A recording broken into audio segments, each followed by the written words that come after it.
오늘 우리들 함께 보실 하나님 말씀은 레위기 16장 6절에서 10절입니다. 레위기 16장 6절에서 10절의 말씀. 우리는 지난 시간부터 이스라엘 절기 중 가장 거룩한 날인 대속죄일에 관해서 살펴보고 있습니다. 대제사장은 속죄일에 2마리의 흠없는 양 혹은 염소를 준비합니다.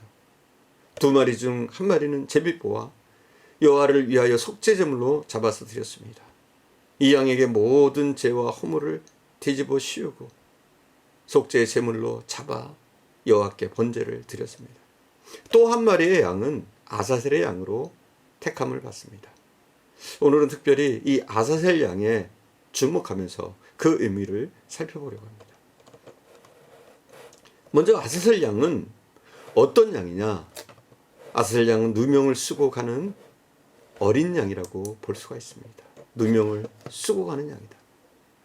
누명이라는 말은 사실과 달리 억울하게 뒤집어 쓴 불명예를 말합니다. 정말 억울한 것입니다. 제사장은 순진한 죄 없는 양을 끌어다가 그 머리에 손을 얹습니다. 방탕과 타락으로 살던 인간의 이름을 부르면서 그 사람이 지은 죄를 그 양이 짊어졌다고 선언합니다. 아사셀 양은 변명 한마디 못하고 저항 한번 해보지 못하고 인간들이 지은 더러운 죄를 다 대신 짊어지고 억울하게 누명을 쓴 채 해저무는 광야로 쓸쓸히 혼자서 쫓겨가야만 했습니다. 이처럼 우리를 위해서 고난받고 십자가에 피 흘리신 예수님은 무지한 분이지만 우리 모두를 위해서 아사셀 양이 되셔서 골고다 형장으로 그 외로운 길을 홀로 십자가를 지고 올라가셨습니다. 이사야서 53장 5절은 이렇게 얘기합니다. 그가 찔림은 우리의 허물을 위하며 그가 상함은 우리의 죄악을 인함이라. 어떤 죄가 있어서 그분이 십자가에 달리신 것이 아닙니다. 어떤 죄악이 있어서 그분이 매맞으시고 찔림을 받으신 것이 아니라는 겁니다. 오직 우리의 죄를 지시고 아무 말 없이 묵묵히 골고다의 언덕을 오르셨습니다. 두 번째, 아사셀 양은 수많은 채찍을 맞는 양입니다. 양은 본래 굉장히 온순한 동물입니다. 그리고 양들의 특징 가운데 하나는 혼자 있기를 싫어합니다. 그래서 서로 몸을 비비면서 함께 살기를 좋아해요. 그러다 보니까 이 양들에게 생기는 것 가운데 하나는 뭐 땀띠 같은 것이 많이 생겨요. 그렇게 피부병을 앓고 고통스러워하면서도 여전히 서로 비비면서 붙어 있으려고 합니다. 뛰어놀려고 해도 잘 떨어지지 않는 것이 양입니다.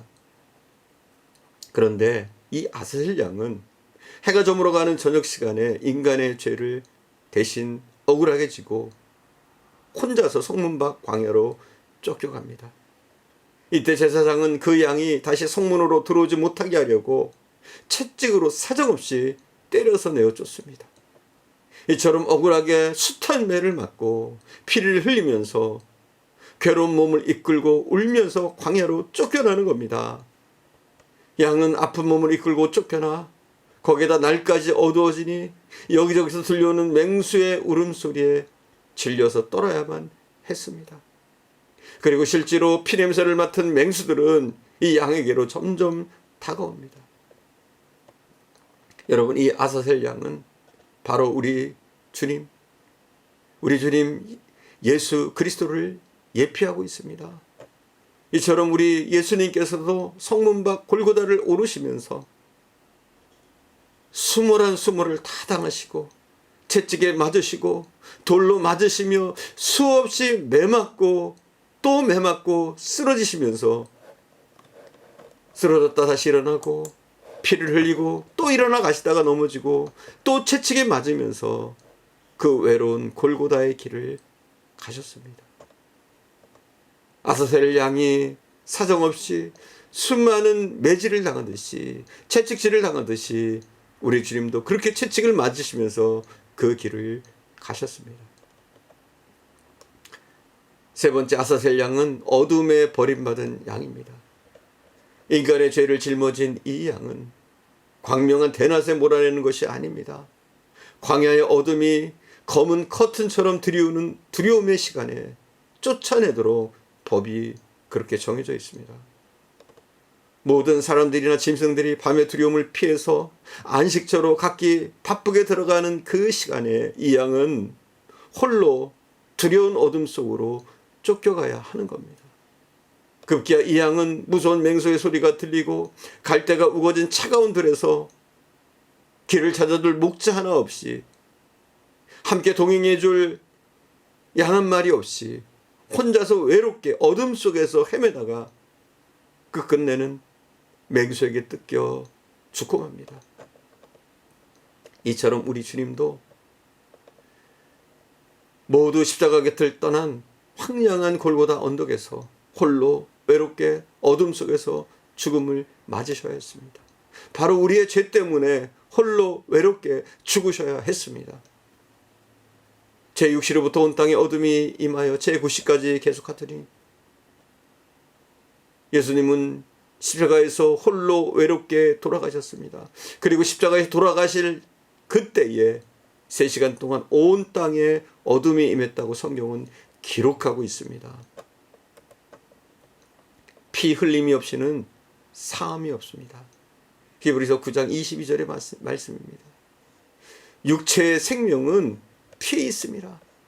내가 이 피를 너에게 줘 단에 뿌려 너희의 생명을 속하게 하였나니 생명이 피에 있으므로 피가 죄를 속하느니라.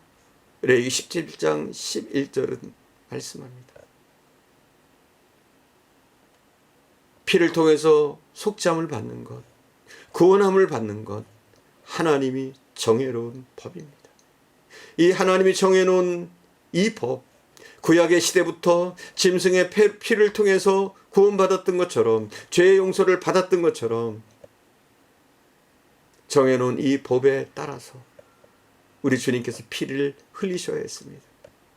나를 위해서 죽음의 언덕 위에서 몸을 버리시고 피를 흘리시고 나에게 생명을 주신 그분의 피로 우리는 구원함을 받았고, 또 그 피로 인해서 하나님의 끓어오르는 사랑이 무엇인지, 또 하나님의 사랑으로 우리가 예수 그리스도의 보혈로 구원함을 받아 주님의 자녀로 주님 앞에 서 있습니다.